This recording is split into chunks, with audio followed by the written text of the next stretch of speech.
Imagine you have an apple tree in your backyard.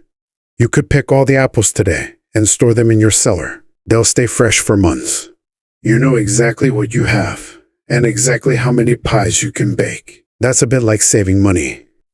Or you could take some of those apples, plant their seeds, and start an orchard. It takes longer. There's more uncertainty. Some trees might not make it, but in a few years you could have hundreds of apple trees, producing thousands of apples every season. That's more like investing. Both approaches have their place. You wouldn't want to plant all your apples. You'd go hungry, waiting for those trees to grow. But if you never plant any seeds, you're missing out on an incredible opportunity to multiply what you have. This is the key difference between saving and investing. But how do you know which approach makes sense and when? Let's start with savings. You're a financial seller, if you will. When you put money in a savings account, it's like putting those apples in cold storage. Your money is safe, protected, and you know exactly how much you have. But many people don't realize how safe or why. Savings accounts are actually insured by the federal government through something called the FDIC. That's the Federal Deposit Insurance Corporation. Up to $250,000 of your money is guaranteed safe, even if your bank goes belly up tomorrow. This insurance isn't some vague promise.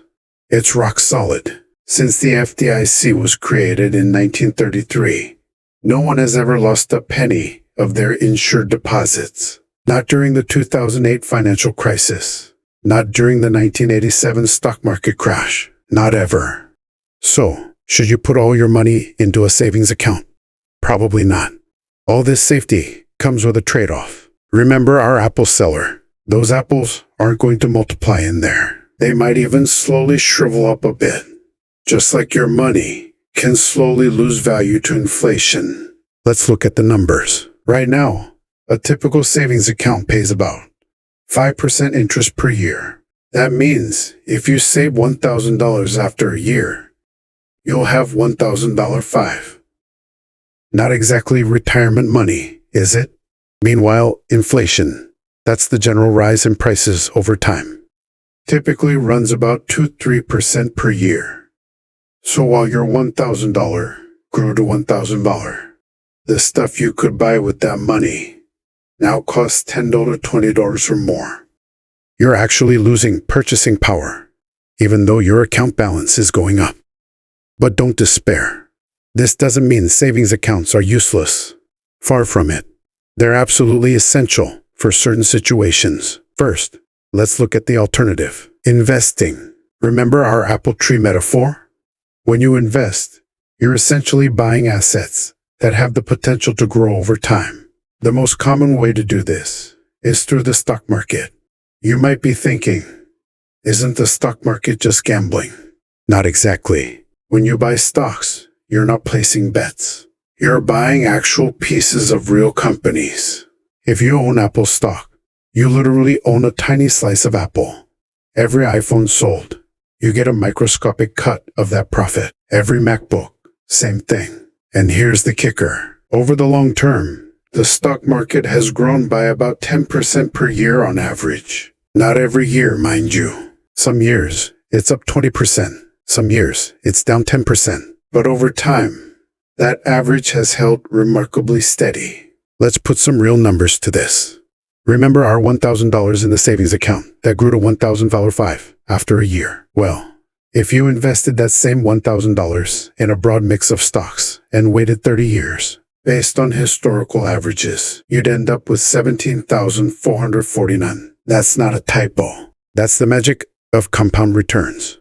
Your money makes money, and then that money makes more money, and then that money makes even more money. It's like your apple trees producing seeds that grow into new trees that produce more seeds. You get the picture. Here's the math. Year 1. Year 2. Year 3.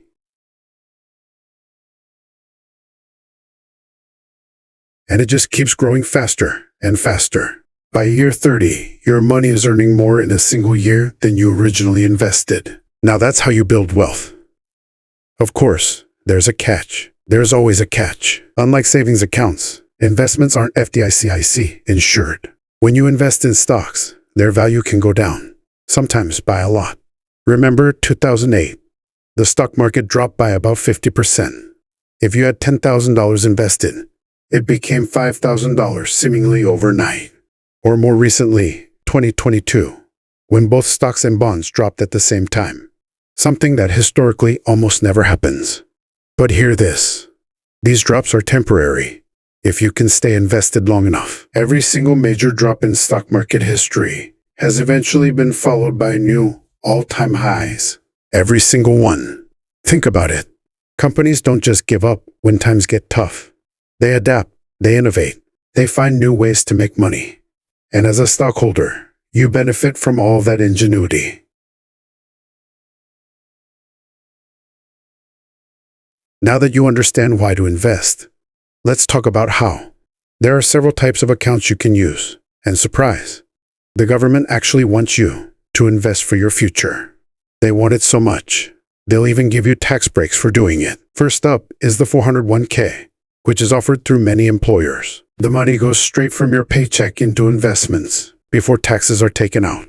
Even better, many companies will match some of your contributions. Let's be crystal clear here. If your employer offers a match and you're not taking advantage of it, you're literally turning down free money. That's like having an apple tree in your yard and letting the fruit rot on the ground. Then there's the IRA, Individual Retirement Account. Think of it as a cousin to the 401k that similarly has tax benefits, but doesn't need an employer's permission. You can open one at any brokerage firm, and you can contribute up to $7,000 per year. Are you convinced? Good news. It's never been easier to start investing. Companies like Vanguard, Fidelity, and Charles Schwab will let you open an account online in minutes. These are called brokerages, and they're like banks for your investments. But here's the best part. You don't need to become a stock-picking genius. In fact, trying to pick individual stocks is often a recipe for disaster. One bad decision, and you could lose all your money. Instead, you can buy something called an index fund, which is like buying a tiny slice of many major companies all at once.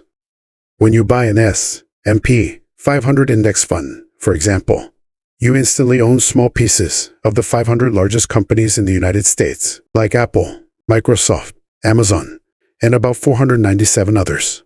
It's like buying an entire orchard, instead of trying to pick which individual tree will grow the tallest. Now, back to the million-dollar question. Sometimes literally, how do you know whether to save or invest your money? The answer comes down to time. When will you need this money? If you need it within the next 3 to 5 years, like for a house down payment, a wedding, or your emergency fund, that money belongs in savings. Yes, even though the returns are low, the stock market can be down 20%, exactly when you need to buy that house. But money you won't need for 5+ years. That's investment territory. Your retirement savings, your kids' college fund, if they're still young, or money you're setting aside for long-term wealth building. This money has time to ride out market ups and downs. Think of it this way. You wouldn't plant an apple seed if you needed apples for dinner tonight. But if you're planning years ahead, plant that orchard. You know what's funny about investing? People have a knack for taking something that could be simple and turning it into a complex mess. It's like trying to write a mathematical formula for making your morning coffee. Sure, you could calculate the optimal water temperature to the 3rd decimal place, but maybe just brew the coffee.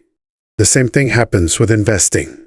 People try to outsmart the market with complicated strategies, when the biggest mistakes are actually pretty simple to avoid. First up, trying to time the market. This is when people try to guess the perfect time to buy or sell investments. In other words, buy low, sell high. Here's the problem. Nobody, and we mean nobody, can consistently predict market moves. Even professional investors get it wrong all the time. You want proof? If you had invested $10,000 in the S&P 500 years ago and just left it alone, you'd have about $70,000 today. But if you missed just the 10 best trading days during those 20 years, just 10 days out of 7,300, you'd only have about $35,000. Out. Another classic blunder? Panic selling during market downturns. When stocks drop sharply, many investors can't stand the pain and sell everything. It's like jumping out of a roller coaster at its lowest point. You're locking in the losses and missing the ride back up. During the 2020 COVID crash, the market dropped 34% in just a few weeks. Investors who sold at the bottom missed out on a 100% recovery over the next year. And here's another mistake: putting all your money in just one or two stocks. Sure, if you'd put everything in Apple 20 years ago, you'd be rich. But for every Apple, there's an end run. A company that went from industry leader to bankruptcy. Even giant companies like General Electric have lost 80% of their value. Remember our apple orchard metaphor. This is like betting your entire farm on a single tree. The solution to all these mistakes: keep it simple. Instead of trying to time the market, just spend time in the market. Instead of picking individual stocks, buy the whole market through index funds. And instead of panicking during downturns, remember that the market has recovered from every single crash in history. Professional investors know the best investment strategy is often the most boring one. The concept is beautifully simple. It's called dollar cost averaging, which means invest the same amount regularly, no matter what the market is doing. Here's a real example. Say you decide to invest $500 every month in an index fund. Some months, the stock market will be up, and shares might cost $50 each. Other months, the market is down, and those same shares might only cost $40. When shares cost $50, your $500 buys you 10 shares. When shares cost $40, your $500 buys you 12.5 shares. See what happened there? When prices were lower, you naturally bought more shares. When prices were higher, you bought fewer shares. Without trying to time anything, you naturally ended up buying more shares when they were cheap, and fewer when they were expensive. That's the magic of dollar cost averaging. Even better, you can automate this whole process. Set up monthly transfers from your paycheck or bank account, and you'll be building wealth while you sleep. No emotional decisions. No trying to guess what the market will do next. It's like having a robot gardener for your money tree. The best part about automation?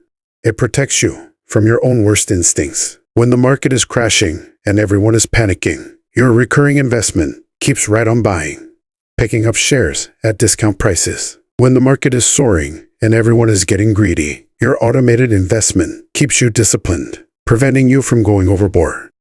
Let's now explore the benefits of index funds over individual stocks.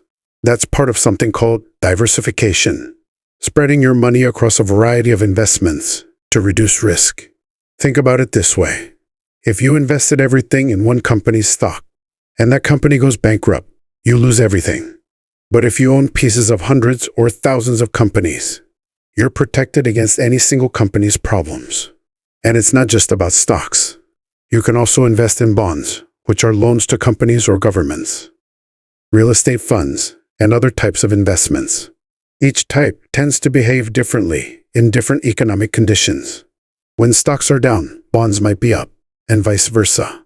The end result? A properly diversified portfolio gives you the best of both worlds: protection against major losses and the potential for strong returns. No single market event, company failure, or economic shock can take down your entire portfolio, but you're still positioned to benefit when markets rise. Let's talk taxes.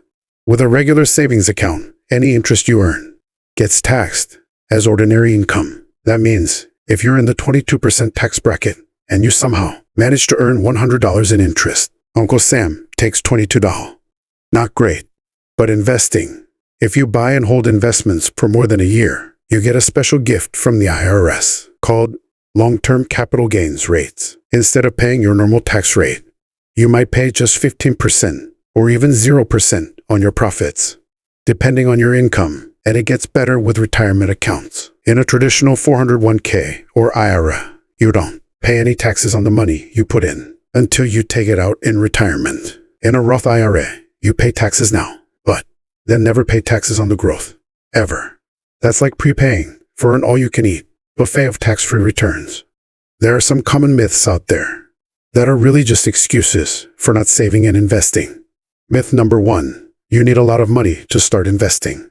Reality. You can start with as little as $1 in some apps, or whatever your employer's 401k minimum is 있습니다. Often just 1% of your paycheck. Myth number 2. Investing is just like gambling. Reality. When you gamble, the house always wins in the long run. When you invest in the stock market, you are the house. Myth number 3. I'm too young, or I'm too old to start investing. Reality. The best time to start investing was 20 years ago. The second best time is today. Whether you're 18 or 80, there's a smart investment strategy for your age. Your investment strategy should change as you get older, kind of like how your diet probably changed since you were 5. In your 20s and 30s, you can afford to be aggressive. Market down 30%? No problem. You've got decades to recover. And you're buying stocks on sale. In your 40s and 50s, you might want to start adding more bonds to your portfolio. They generally provide smaller but more stable returns. Think of them as shock absorbers for your financial vehicle. By the time you're near retirement, you'll want to move a good chunk of your money into safer investments.